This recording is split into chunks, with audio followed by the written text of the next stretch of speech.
Salut à tous, ici la famille Fluffy. Lui, c'est un gros Fluffy. Elle aussi, moi un peu moins. Bienvenue pour cette vidéo questions-réponses à propos de lui, en l'occurrence, de Snowball, et de nous, pour ceux qui s'intéressent également à nous. Enfin, c'est plutôt nous en rapport avec notre chien, puisqu'il y a eu 0 question sur nous. Je suis désolée de te le dire, mais il n'y a que notre chien qui intéresse les gens, je crois. C'est un peu vexant. C'est un peu vexant, c'est vrai. Donc du coup, dans cette vidéo, on va répondre à vos questions concernant le husky, les chiens et nous, Snow et nous, enfin les questions vraiment de manière générale qui tournent autour de ce sujet-là. On vous a demandé régulièrement cette semaine sur Instagram de nous poser vos questions. Donc là, j'ai la petite liste avec toutes vos questions. Et du coup, on va y répondre en donnant chacun notre avis, puisqu'on n'est pas forcément d'accord sur tout. Et comme ça vous donnera plus de billes sur notre histoire avec les chiens, avec Snow en particulier bien évidemment, et comment ça se passe au quotidien. Donc Snow est en train de manger une oreille de cochon en même temps. On a une super odeur, c'est génial. Donc on va commencer. Alors peut-être avec cette question qui est tout simplement pourquoi cette race ? Alors, pourquoi cette race? Alors, le truc, c'est que moi, j'aime que les primitifs, et j'avais toujours rêvé d'un husky depuis tout jeune, parce que je trouve que c'est les plus beaux chiens, avec leur apparence de loup. Et, mais en fait, quand on a cherché à avoir un chien, on s'était dit un husky en appartement, ça risque d'être compliqué. Alors finalement, on s'était rabattu plutôt sur un Shiba à la base, noir et feu, pour une petite anecdote. Et finalement, en fait, ce Shiba noir et feu, on a eu beaucoup de mal à l'avoir. On a eu beaucoup de mal à l'avoir, il n'est jamais né dans l'élevage qu'on voulait. On a attendu, je sais plus combien, presque 6 mois, pour pas grand chose. Et donc du coup, en revenant de vacances au Canada, du Canada. Du coup, on était à l'aéroport de Toronto, on avait 11 heures d'escale et on s'est dit, viens, on regarde les élevages de ski par curiosité, au cas où ça se fait pas. Et finalement, en rentrant, on a craqué, on s'est décidé à prendre quand même un husky qui était une race de chien que tous les deux on aimait beaucoup et qu'on aurait toujours voulu avoir. À la base, on s'était dit un Shiba, ça serait peut-être mieux pour l'appartement, mais à partir du moment où on s'occupe bien d'un husky, qu'on l'emmène beaucoup en forêt, qu'on lui fait faire beaucoup de balades, qu'on lui fait faire du sport et tout, je pense que c'est bien s'occuper de lui faire respecter ses besoins, même si on a un appartement, plutôt que d'avoir un jardin et de le laisser s'emmerder dans le jardin et du coup ne plus avoir de balade. Donc voilà, on a fait le choix de prendre un husky, mais on l'assume aussi.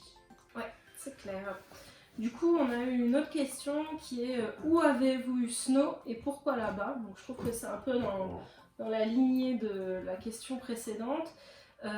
Alors, nous, pour être tout à fait honnête, c'est notre premier chien. Donc on n'en a jamais eu avant, y compris dans nos familles respectives, on n'a jamais eu de chien avant.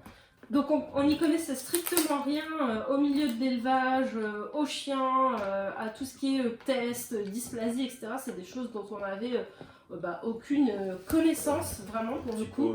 Non, franchement, non. Personnellement, moi j'y connaissais rien du tout de tout ce qui était le monde canin et le monde de l'élevage. Donc on va pas vous mentir, on a fait des recherches vraiment au feeling des sites web des éleveurs. Clairement. On n'avait pas regardé si les animaux étaient testés ou non, parce que comme je vous le dis, on n'en savait rien. Et donc on a choisi un élevage. Si on avait quand même quelques critères, par exemple, on voulait un élevage qui ne faisait qu'une seule race de chiens, que du husky, qui ne multipliait pas les chiens dans tous les sens. Et qu'est-ce qu'on voulait aussi on voulait un mâle. On voulait un mâle et surtout on voulait une couleur de chien qui nous plaisait et surtout des parents qu'on trouvait beaux. Donc voilà, on partait en gros avec 0 critère important, je dirais, pour le choix d'un chien. Et donc on a sélectionné un élevage dont on ne vous dira pas le nom parce qu'on n'en est pas content du tout. Donc c'est un élevage avec lequel on n'a pas gardé contact et on n'a d'ailleurs pas pu avoir les coordonnées ou les contacts des frères et sœurs de Snow, ce qui nous a vraiment, qui nous rend encore maintenant aujourd'hui très tristes. Mais voilà, c'est bon, je pense qu'on va pas s'étendre là-dessus, mais donc Snow vient d'un élevage qui fait que des huskies et on a choisi, comme on vous le disait, par des critères un peu simples et presque au hasard. Et ça, c'est quelque chose, si je peux faire une petite aparté, que je vous recommande vraiment pas de faire. Pour le coup, c'était notre premier chien, donc on y a été complètement à l'arrache. On n'a pas forcément été accompagné parce qu'on ne connaissait personne qui avait de huskies et de chiens d'ailleurs. Donc ce que je vous recommande vraiment quand vous choisissez l'élevage de votre chien, c'est de vous assurer que les chiens sont bien testés. Donc ça dépend vraiment des races. Ah. Donc du coup, les critères pour choisir un bon élevage, c'est de vous assurer que les chiens sont bien testés. Selon les races, il y a des tests un peu différents. Pour le husky, c'est vraiment les tests pour la dysplasie des hanches et les tares oculaires, je crois. C'est vraiment les deux tests importants. Donc regardez bien déjà sur le site que ce soit indiqué que les chiens sont testés, et surtout quand vous allez visiter l'élevage, demandez à voir les tests parce que parfois c'est écrit quelque chose et c'est pas du tout la réalité. Donc un bon éleveur va vous montrer les tests, va vous montrer l'élevage, vous faire le tour et après bon, il y a des critères plus ou moins importants à choisir, comme par exemple le nombre de chiens dans l'élevage. Est-ce que vous préférez un élevage familial ou bien un élevage d'une plus grande ampleur? Donc voilà, encore une fois, si vous avez des questions sur les choix d'élevage, n'hésitez pas à venir nous demander sur Instagram, on vous répondra avec plaisir. Alors du coup, la question suivante, comment s'est passée l'arrivée de Snow? Donc, je commence et tu compléteras si tu veux. Donc l'arrivée de Snow, donc on est allé le chercher à quelques heures de route de chez nous. Donc le trajet s'est pas super bien passé. Disons que pendant les 20 premières minutes, il était content, il découvrait la voiture, etc. Et ensuite, il s'est rendu compte, en fait, on a vraiment senti, je trouve, je sais pas si toi tu que d'un coup, on aurait dit que d'un coup, il avait réalisé « Hey, je suis en train de partir de chez moi ». Et là, tout le reste du trajet, ça a été des hurlements tout le long. Vraiment, ça a été 6 heures où il nous montait dessus hurlant, il essayait de nous mordiller. Laura était en train de conduire, il n'arrêtait pas d'essayer de changer sur ses genoux et tout. Donc ça a été compliqué. Déjà le trajet a été assez compliqué. La première nuit, qui a été clairement la pire nuit de ma vie, sans hésitation. Donc nous, on nous avait recommandé de le laisser dormir hors de notre chambre et de vraiment pas lâcher l'affaire. Donc c'est ce qu'on a fait, ce que j'appellerais la méthode forte. Et donc Snow avait son panier dans le salon et nous on était dans la chambre, on a fermé la porte. Et ce qui s'est passé, c'est que en fait il a hurlé à la mort jusqu'à 5h du matin, non-stop. 5h30. À 5h du matin, il avait même plus de voix à la fin tellement il hurlait. Mais bon, on voulait vraiment l'habituer à être seul de temps en temps, quoi, parce que jusqu'à maintenant, c'était jamais arrivé. Pendant 2 mois, il n'avait jamais été seul, et donc du coup, c'est important qu'au moins une nuit, il comprenne qu'il y a des moments où il va être tout seul. Bon, après, c'était clairement la méthode forte. Il a passé une soirée compliquée, mais par contre, la deuxième nuit, nickel. Nickel, plus aucun hurlement, rien du tout. Juste la première nuit. On a fermé la porte à nouveau, et on a fait ça pendant... je dirais 2 mois environ, où il a dormi vraiment dans le salon avec nous, la porte de la chambre fermée. Et vraiment, la première nuit, ça a été horrible, et ensuite, aucun souci. Donc, alors c'est déchirant. Ah, c'était horrible. Les entendre pleurer comme ça. À refaire, je le referai pas, honnêtement. C'est déchirant, mais il n'empêche que dès le deuxième jour, ça a été pour lui, ça a été efficace et ça lui a pu poser problème de dormir dans une pièce séparée.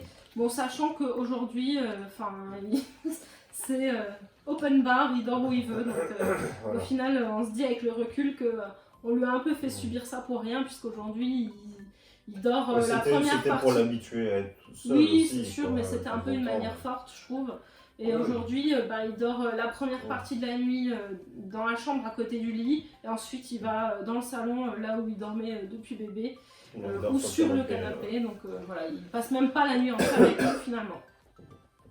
Alors, il y a une autre question, est-ce que ça va mieux le bidou? Donc, pour ceux qui ne nous connaissent pas, vous n'allez pas comprendre, donc on va vous expliquer rapidement.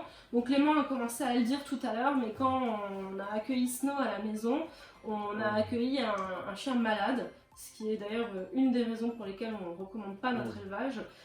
Snow, quand il est arrivé, alors il avait des puces, il avait une conjonctivite et une gerbiose.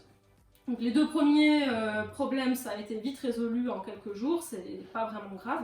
Par contre, la gerbiose, ça c'est une vraie saloperie, puisque c'est un parasite interne, c'est un parasite je crois, c'est un parasite interne qui en fait se loge dans l'estomac, je crois, du chien, et qui prend tous les nutriments de ce qu'il mange. Donc ça se voit pas. Il n'y a pas de verre par exemple dans les selles. Donc, du coup, les symptômes de la gerbiose, c'est des diarrhées, des vomissements. Ça peut être un chien qui refuse de se nourrir, qui est apathique, qui a l'air fatigué. Donc nous, on avait un seul de ces symptômes qui était la diarrhée, parce que Snow il se jetait sur la bouffe comme un morphale. Il était motivé à faire la fiesta, pas de problème de comportement, on va dire. Par contre, diarrhée permanente, mais vraiment, c'était pas petite diarrhée, c'était, désolé, mais il nous a repeint les murs, quoi. Enfin, c'était vraiment un carnage. Et du coup, ça, on a mis vraiment des mois à venir à bout de ce problème. 3 mois, plus de 3 mois, c'est très compliqué en fait à traiter.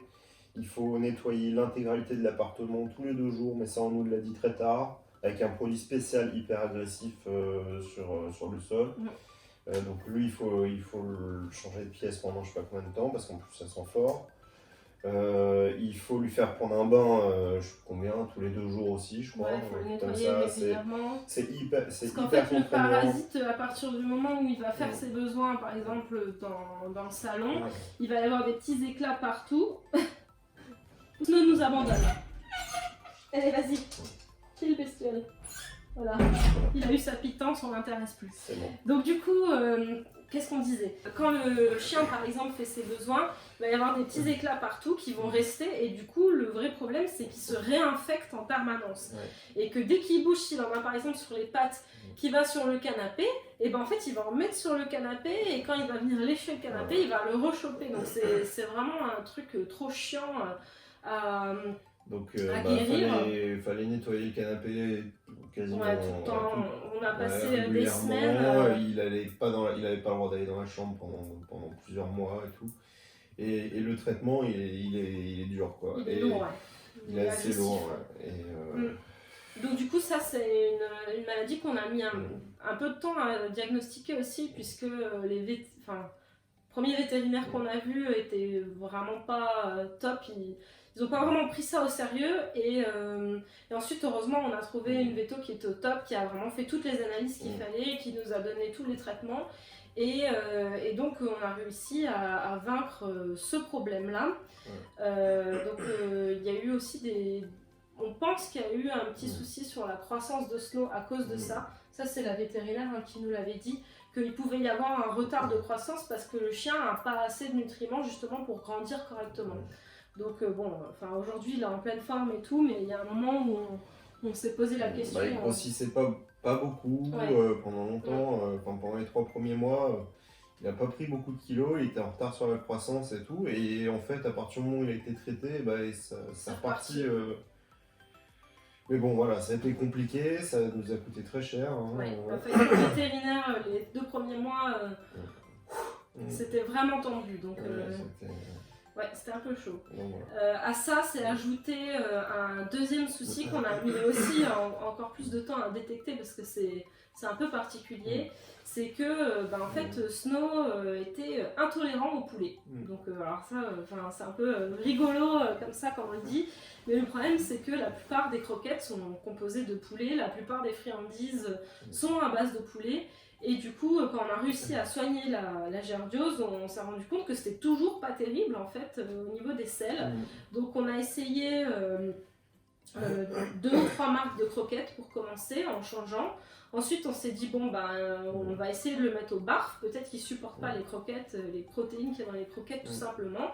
Ça a été carnage puissance 1000 parce que l'introduction au barf, souvent, elle se fait par la volaille. Et là, j'ai cru que mon chien allait mourir. Donc, Il voilà. mangeait plus du tout. Ouais, en fait, il cachait il prenait les morceaux de viande, il les cachait dans le canapé. Il voulait pas manger, il a refusé de s'alimenter. Donc, au bout d'une semaine, je crois, on a dit stop. Au bout de 15 jours. Au début, il était content et au fur et à mesure. Ça s'est dégradé et donc du coup on a changé, on est passé sur une marque de croquettes, donc c'est les Origènes qui sont uniquement à base de poisson. Et à partir du moment où on l'a mis à ces croquettes là, il n'y a plus jamais eu de problème. Donc on s'est dit qu'il y avait forcément un souci d'intolérance alimentaire. Et effectivement, on l'a confirmé quand, au bout de, je sais plus, quelques semaines, on lui a donné des friandises avec du poulet et bim, immédiatement une diarrhée. Donc là, on a compris que c'était ça le problème en fait. Donc voilà. Donc aujourd'hui, pour répondre à la question, est-ce que ça va mieux le bidou? Oui. Aujourd'hui, ça va beaucoup mieux. Il est toujours aux croquettes, aux poissons, on n'a pas changé parce que... La marque c'est Origin Six Fish et on en est on vraiment mettra hyper le lien content. juste en dessous. Elles sont un peu chères mais honnêtement on n'a pas trouvé mieux en termes de compo et tout, elles sont vraiment top. Ouais, donc nous ça nous correspond bien pour le moment. Là on essaye de réintroduire du poulet sous forme de friandises depuis quelques semaines pour voir si ça va mieux et ça a l'air de passer. Mais pour l'instant on changera pas, on reste sur ça pour le moment. Alors, ensuite, donc ça c'est bon, on a répondu. Est-ce que Snow a eu peur des humains, hormis vous, lorsqu'il était plus jeune? Alors, Snow, alors en fait quand il est arrivé chez nous, il était on va dire, pas craintif, mais un peu méfiant, quoi. Il gardait toujours un peu ses distances avec les humains, il était plus intéressé par les chiens. Et il se trouve qu'une fois, on a fait appel à Veto Adam parce que on a cru qu'il s'était blessé, mais en fait, c'était pas le cas. Donc, du coup, on a appelé Veto Adam à 2h du matin, et donc le Veto qui est venu, c'était un gros con, un taré, où il nous dit écoutez, votre chien, c'est une chochotte. Et donc du coup, pour appuyer ce qu'il disait, il a pris Snow comme ça par le cou, même si je sais que beaucoup de gens le font, mais bon, nous on n'a jamais été violent avec Snow, donc il n'a pas été habitué à ça. Il l'a pris par le cou comme ça, il l'a gardé, il l'a soulevé peut-être 1 ou 2 minutes. Moi j'étais comme ça, en train de bouillonner, j'ai eu mettre un poing dans la gueule. Et Snow a hurlé, mais comme il n'avait jamais hurlé, même la première nuit, c'était pas comme ça. Au moment où il l'a posé, il a couru, il s'est planqué sous le canapé, on l'a pas vu pendant 2 jours. Et ensuite, ça a duré peut-être, je sais pas, peut-être 3 mois, entre 3 et 6 mois, où on pouvait pas lui faire une caresse. Et ça l'a traumatisé à mort. Et ça a mis extrêmement longtemps avant qu'il nous recommence à nous faire confiance. Nous, alors que nous, on l'avait jamais brutalisé, mais... même avec les autres humains dans la rue, il faisait des grands pas et tout. Et bon, maintenant, par contre, il n'y a plus aucun souci. Bon, il commence à être un peu plus sociable avec l'humain, mais clairement, on peut pas, comme ça, dans la rue, l'approcher, le caresser, c'est pas possible, il se laissera pas faire. C'est vraiment pas un chien qui apprécie le contact. Et encore moins quand il connaît pas les gens et que c'est fait comme ça dans la rue. Globalement, il n'y a que nous qui pouvons le toucher aujourd'hui. Les câlins, vraiment, caresses, gratouilles, etc., c'est très limité. Enfin, nous deux, nos mères à chacun, et basta. Quelques copains quand même, mais qui ont des chiens aussi, mais c'est tout. Voilà. Bon, encore une fois, sur l'histoire du vétérinaire, je reviens juste dessus.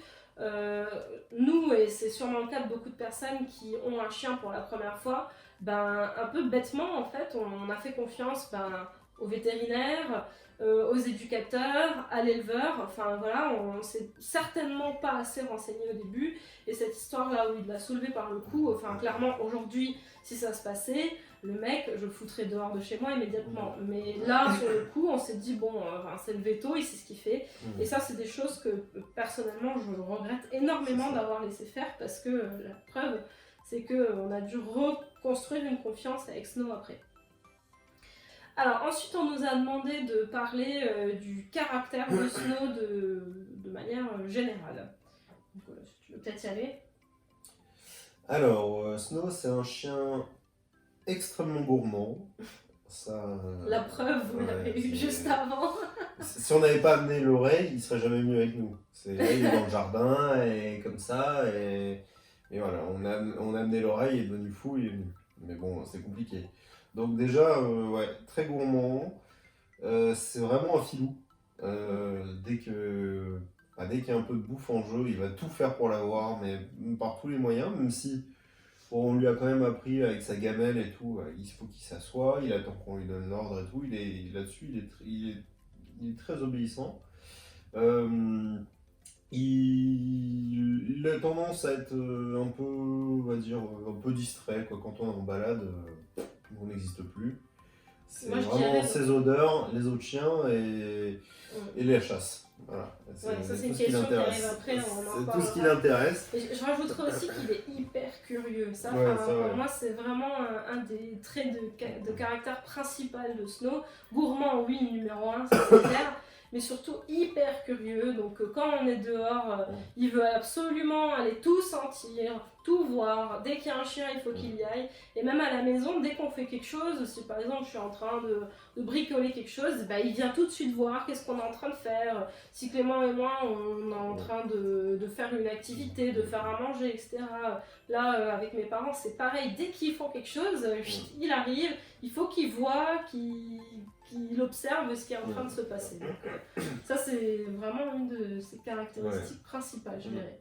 Et puis bon, bah, bien évidemment, joueur, comme tous les chiens, hein, ça c'est un classique. Est-ce que, bah, ça c'était une des questions justement, est-ce que Snow a un fort instinct de chasse? Oui, clairement. Ouais.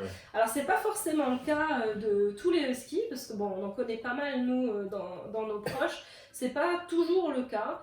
On connaît certains huskies qui vraiment, ils voient quelque chose passer, ils comprennent même pas ce qui se passe, quoi, une proie. Et Snow, lui, c'est vraiment l'inverse, il est à fond dans la chasse. Donc c'est un élément qu'on prend systématiquement en compte lors de nos balades, puisque c'est aussi un des éléments qui fait que Snow s'en va, quoi, va chasser.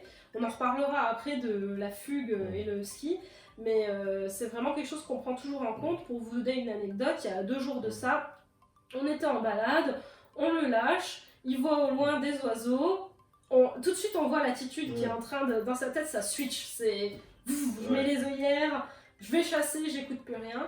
Et du coup, on le rappelle immédiatement, il n'en a rien à faire, il trace, il court vers les oiseaux, il se trouve que juste derrière, il y avait un chat, donc il a couru après le chat, bon bref, c'est des petits moments de stress, mais voilà, enfin la chasse, clairement, oui, ça fait partie de son ADN et c'est très très marqué chez Snow.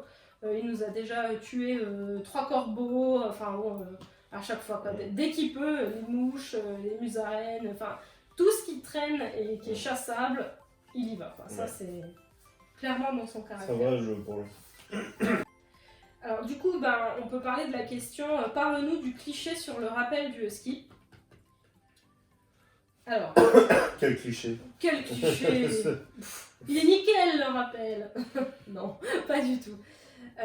Alors du coup, le rappel chez le husky, donc il y a ce fameux cliché que le husky est fugueur, qu'il n'écoute rien, qu'on peut pas le lâcher, qu'il peut jamais être libre, que c'est trop dangereux, que c'est une bête sauvage, bon bref, j'exagère. Mais moi personnellement, je suis pas du tout d'accord avec ça. Donc, je sais pas si tu veux t'exprimer en premier sur le sujet, parce qu'on n'a pas tout à fait le même avis là-dessus. Moi, je te laisse commencer. Donc, moi, mon point de vue, c'est qu'il n'est pas fugueur, le husky, il est explorateur. Et donc ça va vraiment de pair un petit peu avec le trait de caractère de Snow que je vous disais tout à l'heure, qui est qu'il est curieux. Donc quand on est en promenade à l'extérieur et qu'on choisit de le lâcher, déjà on le fait sous certaines conditions, on ne le lâche pas n'importe où, n'importe comment. Il y a des chiens, après le caractère de chaque chien est bien évidemment différent, mais globalement on peut quand même dire que certains chiens type golden ou berger australien, globalement ils sont plus à l'écoute je pense qu'un husky, Et donc on en voit régulièrement qui sont libres dans la rue, dans les champs, etc. Ça c'est quelque chose que nous on peut pas du tout faire avec un husky. On peut pas se dire hey, allez viens on fait une balade dans la rue, le long des quais, bim je le lâche. Si on fait ça, soit il se barre, on le retrouve jamais, soit il se fait écraser. Enfin clairement c'est la liberté, nous avec notre husky, c'est pas systématique et c'est contrôlé. Donc ça c'est le premier point. Alors ensuite quand je dis explorateur, c'est que pour moi fuguer c'est je fuis mes maîtres. C'est des cons, ils font chier les deux là, je me casse et je reviens pas. Or ce que je vois dans l'attitude de mon chien c'est que c'est pas du tout ça qui se passe. C'est on est à un endroit, on est en forêt, je fais ma balade et là je vois, j'entends, je sens quelque chose qui m'intrigue. Donc j'y vais. Mais c'est pas je fuis mes maîtres, c'est mon instinct de chien, mes odeurs, enfin mon instinct primitif comme tu dis, m'emmène à aller voir ce qui se passe à cet endroit-là. Mais à chaque fois, il revient en fait. Donc pour moi, c'est pas vraiment de la fugue. C'est quelque chose qui, bien évidemment, est hyper relou si on n'a pas envie de ça. Parce que le husky, il va pas rester dans un rayon de 3 mètres autour de vous. Il va être 10 mètres, 15 mètres, 20 mètres plus loin. Globalement, dans tous ceux qu'on connaît de husky, c'est comme ça que ça se passe. Moi, personnellement, j'en connais pas qui restent au pied. Ou très peu, et dès que c'est en groupe, ça part, ça file. Donc moi je le vois plutôt comme ça, c'est pas de la fugue, c'est vraiment de l'exploration. Mais par contre, en tant qu'humain, c'est hyper chiant. Faut vraiment faire attention parce que ça peut être dangereux, un chien qui se barre comme ça. Il faut vraiment s'équiper. Nous, on a un GPS qui est, dès qu'il est libre, il a son GPS activé. Enfin, c'est hors de question qu'il parte comme ça tout seul. Il a bien évidemment son collier avec sa médaille. Dans certains contextes, il est en longe. Et dans d'autres, on le lâche pas du tout. Exemple, des forêts où il y a du gibier, il n'est pas libre. C'est même pas pensable parce que là, on l'attend pendant 3 heures et il se barre, c'est sûr et certain. En fait, c'est plus fort que lui, quoi.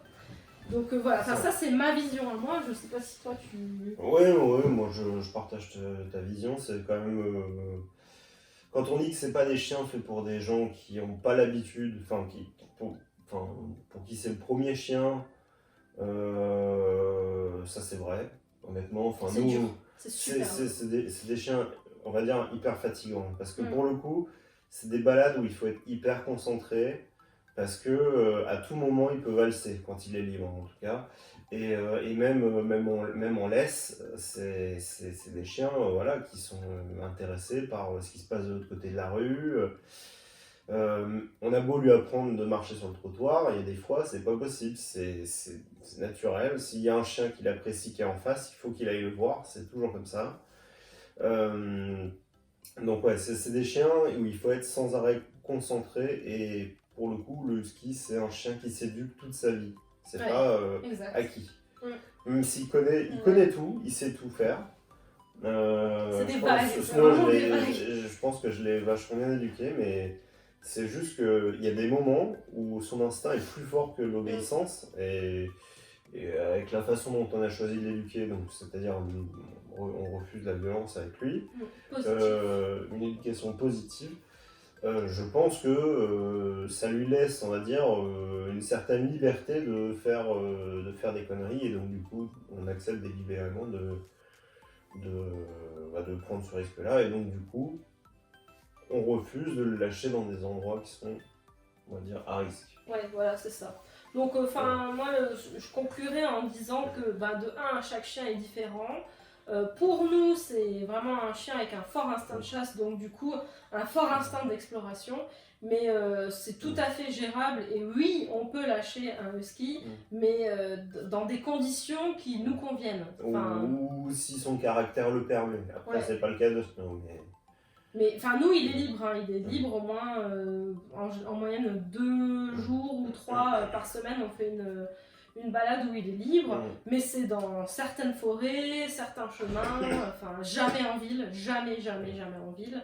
Donc ça c'est des choses qu'on apprend au fur et à mesure avec son chien et le cliché sur le rappel, globalement nous, hormis s'il a vu quelque chose qui est plus intéressant que nous, bah il va revenir en fait. C'est pas... Ça se fait quoi, c'est pas spécialement vraiment pire qu'une autre race de chien. Donc ensuite la question c'était sur les difficultés et les points positifs qu'on rencontre avec Snow. Donc on va commencer par les difficultés et ça rejoint un petit peu ce qu'on vous disait juste avant. Donc pour moi vraiment les difficultés qu'on a avec Snow c'est d'arriver à avoir une connexion avec lui, je parle en extérieur, qui est plus forte que son instinct. Et ça c'est je trouve assez compliqué et assez frustrant parce que il y a des jours où ça va être top. Vraiment, il y a des balades où on rentre et on se dit oh, c'était génial, il a vraiment été top et tout. Et il y a des balades où en fait, on a envie de le tuer du début à la fin parce qu'il n'écoute rien, il en fait qu'à sa tête, on lui court après, etc. Et ça, c'est infernal. Donc ça, pour moi, c'est une difficulté et une frustration c'est vraiment les montagnes russes quoi, avec Snow. Un coup, ça va être top, le lendemain, ça va être horrible. Donc, mentalement, faut être accroché, je trouve, pour arriver à surpasser la majorité ça. du temps, ça va. Ouais, mais quand ça va pas, c'est ça un va chien, vraiment pas. et même avec la maturité, je trouve qu'il est de plus en plus sage. C'est juste que parfois, il y a une balade où ça va être catastrophique et là, on va gueule dessus, mais bon, il y a un moment aussi, hein, c'est comme ça. Il y a des moments, enfin, c'est comme nous, hein, quand on était enfant, on n'était pas toujours sage, bah voilà, c'est pareil. C'est clair. Donc moi, personnellement, à part ça, je vois pas vraiment de difficulté. Globalement, je trouve qu'on a de la chance parce qu'il est pas... C'est un chien qui... il est pas trop chiant, quoi. Je pense qu'on a globalement bien éduqué en plus, donc il comprend qu'il faut pas se jeter sur la bouffe tout le temps. Il faut qu'il mange quand on lui donne l'ordre et tout, parce qu'il y a des chiens, ils nous arrachent les doigts, c'est pas son cas. Donc voilà, il est gentil avec tout le monde, avec tous les chiens, il est vachement bien codé, donc ça se passe toujours bien. J'aime pas trop ce terme-là de bien ou mal codé, mais disons qu'il s'entend bien avec vraiment la plupart des chiens, ça... on a rarement de soucis, quoi. Il y a dû avoir 2 ou 3 accrochages depuis qu'on l'a, ça fait bientôt 2 ans. Donc globalement ça se passe très très bien avec les autres chiens, il est très joueur, très demandeur de rencontrer d'autres chiens. Après, comme tu disais, c'est un chien qui est vraiment doux, je trouve, en fait. Il a une tranche de loup, mais il est vraiment doux. Il fait attention, ça lui arrive de nous sauter dessus et d'être un peu brut et de nous griffer, mais de moins en moins, il fait de plus en plus gaffe. Donc ça, c'est top. Et après, les points positifs aussi, je dirais que il est toujours volontaire pour faire plein de trucs. Si on lui fait des exercices, il est tout content. Si on joue, il est tout content. Enfin, c'est vraiment un chien qui a un caractère vraiment positif, je trouve, justement. Donc voilà. Ensuite, qu'est-ce qu'on n'a pas fait? Alors, tiens. Est-ce que le husky est un chien qui vous correspond? Donc comme on a répondu à un peu toutes les questions sur le caractère de Snow, et ça vous donne un peu une idée générale de ce que c'est qu'un husky, même si encore une fois, chaque chien est différent. Donc toi, est-ce que le husky est un chien qui te correspond, Clément? Pour être honnête, physiquement oui, pour moi c'est vraiment les plus beaux chiens. Après en termes de caractère, je suis plus mitigé.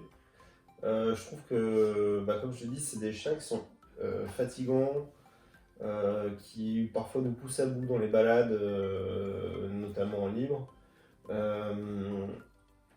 Et en plus de ça, en fait, moi j'avais la vision du ski un peu comme le chien qui aime bien justement la meute et tout. Donc nous, on ferait partie de sa meute et donc du coup, qui passe du temps avec nous et tout. Et au final, c'est pas vraiment le cas, quoi. Si on va pas vers lui, il va pas trop avoir tendance à aller vers nous. Parfois, je trouve ça un peu frustrant parce que lui faire un bisou ou un câlin, c'est pas toujours bien apprécié de sa part. Donc souvent, il préfère se barrer. Donc, je pense que, on va dire, sur le caractère, c'est pas forcément le chien qui m'aurait le plus correspondu. Mais par contre, globalement, physiquement, par contre, oui, clairement. Alors pour ma part, là pour le coup j'ai pas du tout le même avis que Clément. Donc, justement on avait la question entre la vision qu'on avait de cette race et maintenant après l'avoir eu ce qu'on en pense. Donc effectivement là je trouve que je te rejoins sur le fait que la vision que j'avais de ce chien c'était un chien quand même très proche de l'homme. Je trouve que c'est souvent ce qui est mis en avant d'ailleurs dans tout l'imaginaire du husky, dans tout ce qui est communiqué à propos de cette race. Et en fait, en tout cas, nous, avec notre chien, c'est pas du tout ce qui se passe. Je considère pas qu'il est proche de nous physiquement. Je trouve pas que c'est le cas, personnellement. Comme disait Clément, un câlin, c'est une épreuve pour Snow. Hein. C'est vraiment pour nous faire plaisir, mais lui, il n'en prend pas de plaisir. Donc moi, personnellement, le caractère et la façon d'être de Snow, ça me correspond vraiment. J'aime pas du tout qu'on vienne me solliciter pour des câlins. Et Snow, il est pareil. Ouais, tu exagères. Elle exagère un peu quand même. Parce que quand c'est moi, elle aime bien quand même un peu. Mais il n'y a que moi. Bref. Et donc du coup, justement, moi, ce caractère assez indépendant, je fais ma vie, et de temps en temps, il y a un petit moment câlin, ça me correspond très bien. Et j'adore aussi le fait que Snow, ce soit un chien qui a l'air intelligent, et qui, pour le coup, je pense qu'il l'est, sans me vanter. Et justement, j'aime bien ce côté un peu débrouillard, et je suis capable de réfléchir par moi-même sans attendre des ordres. Donc je trouve qu'il est vraiment indépendant dans tous les sens du terme, et ça, c'est quelque chose qui me correspond vraiment. Après, il y a un truc, je pense que tu as oublié de citer, mais plus par exemple par rapport à... Alors, c'est pas un chien qui est, on va dire, physiquement proche, mais par contre, quand on change de pièce, il nous suit partout. Ouais, c'est vrai. Ouais. Donc en fait, c'est un chien qui n'a pas forcément besoin de câlin, mais il a besoin de notre présence. Quoi. Ouais, par contre, ça c'est très très marqué. C'est vrai. Dès qu'on va quelque part, et d'ailleurs on le voit, c'est que quand on quitte la maison, pendant longtemps, on sent que ça lui pèse. Ouais. Ça lui pèse d'être seul, hein, clairement. Et donc quand on est à la maison, dès qu'on change de pièce, voilà, monsieur nous suit, il fait sa sieste avec nous. C'est ça, en fait, c'est proche de nous, mais pas collé à nous, quoi. C'est un peu ça. C'est ça. Alors, quelle autre race de chien aimez-vous? Moi, j'aime bien tout ce qui est chien-loup, Shiba. En fait, disons que j'ai plus de mal avec les chiens qui ont les oreilles qui tombent parce que je trouve que ça leur donne un air triste. Berger suisse, berger allemand, vraiment tous les chiens qui ont des têtes de loup en fait, globalement. Et après, dans les races peut-être un peu plus, on va dire, populaires, j'aime bien peut-être les... Comment ça s'appelle les borders. Ah, les border collies. Ok. Alors moi, j'aime bien, effectivement, je rejoins Clément, j'aime bien husky, malamute, samoyède, chien-loup, eurasier, tous ces types de chiens-là, on va dire, qui ont, comme tu disais, des têtes un peu de loup. Les Shiba, oui, mais de moins en moins, parce que je trouve qu'ils gueulent trop. On adore aussi, je sais pas si tu l'as dit, les Finnois, les chiens finnois les chiens finnois de Laponie. Ouais. Ça, c'est le deuxième coup de cœur. Donc voilà, les Malinois, j'aime beaucoup aussi. Et après, dans les Border Collie, j'adore, pareil. Et dans d'autres types de chiens, alors c'est pas forcément des chiens que j'aimerais avoir, mais que j'aime bien. Il y a les Shetland, Shetland, comment il s'appelle aussi là, j'aime bien le les petits Spitz aussi, les Spitz, mais pas les mini, les un peu plus gros. Les collés, j'aime bien aussi. Il y a certains chiens de chasse que j'aime bien. Le Beagle, j'aime bien aussi. On réfléchit. J'aime bien les Staffy. Moi, je les trouve trop mignons aussi, les Staffy. Voilà, en gros. Bon, enfin, clairement, on est quand même plus chien type primitif. En gros, c'est ça, quoi. Donc, husky numéro 1 devant tout le monde. Alors, est-ce qu'il nous reste des questions? Pourquoi est-ce qu'on n'a pas castré Snow? Mais comment étiez-vous au courant? On n'a jamais parlé. Alors, Snow, il n'est pas castré pour une simple et bonne raison, c'est qu'on n'en a pas ressenti l'utilité de le faire. Parce qu'il a un bon caractère, il n'est pas du tout agressif, y compris avec les autres mâles. Globalement, même quand il se fait agresser par d'autres chiens, il a tendance à pas trop réagir, donc globalement ça va. Donc du coup on s'est dit, Enfin, il n'y a pas de Ouais. raison de le castrer s'il n'y a pas de souci de comportement ou de santé. Donc voilà, tout simplement pour ça, on ne l'a pas castré. C'est qui la chérie de Bah, Snow? c'est Priska. Du coup, pour répondre vraiment à la question, Snow, il a des femelles qui préfèrent que Ouais, d'autres. ouais.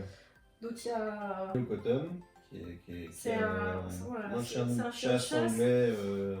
Et d'ailleurs, elle est stérilisée, mais il est C'est dingue quand il la voit. Il devient complètement fou quand il la voit, c'est incroyable. Ouais. Il y a Mila, bien Et il y a sûr. Mila, évidemment. Mila, c'est... Ouais, c'est Mila, vraiment- Priska. Et Maya- Mila, c'est plus sa maman. Ouais, tu vois, ouais. c'est- Mila, il l'a connue, c'est une husky Ouais. aussi. Il l'a connue vraiment, c'est une des premières... une de ses premières rencontres, et du coup, il la connaît pardon, depuis tout petit, Ouais. et c'est... Ouais, c'est un meilleur. il s'adore, quoi. C'est vraiment le big love. Priska et Mayan, bien Ouais. sûr. Bon, voilà. Donc, il a plein de chéris. Hein. Désolé, c'est un mec qui C'est a un du homme succès. c'est un homme convoité. Avant-dernière question, parlez-nous de la mue chez le husky. Alors, bon, Snow, c'est un chien d'appart, donc sa Donc, mue, elle est, on va dire, moins pire qu'un chien d'extérieur. non, en ce moment il est en mue parce qu'en plus il a fait chaud d'un coup et ici chez mes parents on est dans une maison et du coup il est dehors tout le temps. Donc là il perd beaucoup de poils en ce moment, on n'a pas l'habitude. Mais globalement, effectivement comme tu le disais, le fait qu'il soit en appartement il va en perdre. Mais un peu tout le long de l'année. Nous, on n'a pas une mue vraiment très marquée comme on peut voir parfois les personnes qui refont leur chien avec les poils de la mue. On ne voit pas ça, nous. C'est vraiment une perte à peu près constante. Un poil plus au changement de saison, mais c'est pas énorme. Après, je pense qu'effectivement... Snow, il a 2 mues par an qui durent 6 mois. Oui, mais par contre, oui, c'est C'est un peu ça. tout le temps. Quoi. Voilà. Donc, d'où l'achat de l'aspirateur Exactement. autonome pour nous sauver la vie et nous laisser avoir des loisirs en dehors de passer à l'aspirateur. Et donc on a une dernière question. Ah, Coucou! qui est de retour? Ah, moi, c'est moi, Snowball! Viens. Il tape à la porte pour What? me faire devenir. Tu viens? Tu montes? Non, tu veux pas? Non, bon. D'accord, il voulait juste nous dire bonjour. Et donc on avait une dernière question. À quand le deuxième? Passez une bonne soirée. On espère que vous avez adoré cette voilà. vidéo et on vous retrouve la semaine prochaine. Abonnez-vous, cliquez partout, abonnez-vous. Suivez-nous sur Instagram si vous voulez. C'est ça. Et bon dimanche. Bye Exactement. bye. Donc la prochaine question Clément c'est à quand un deuxième chien? Ils sont tarés. Pourquoi ils posent des questions comme ça? Ah mais ça serait cool quand même un deuxième chien. Non, c'est bon, je crois, c'est bon. Manet s'il te plaît. Non. Oh mais franchement baby, allez. Non, mais oh, Ça hein. serait bien un deuxième chien, il serait trop content. Ça commence à me gonfler cette Allez. histoire. Non, c'est bon.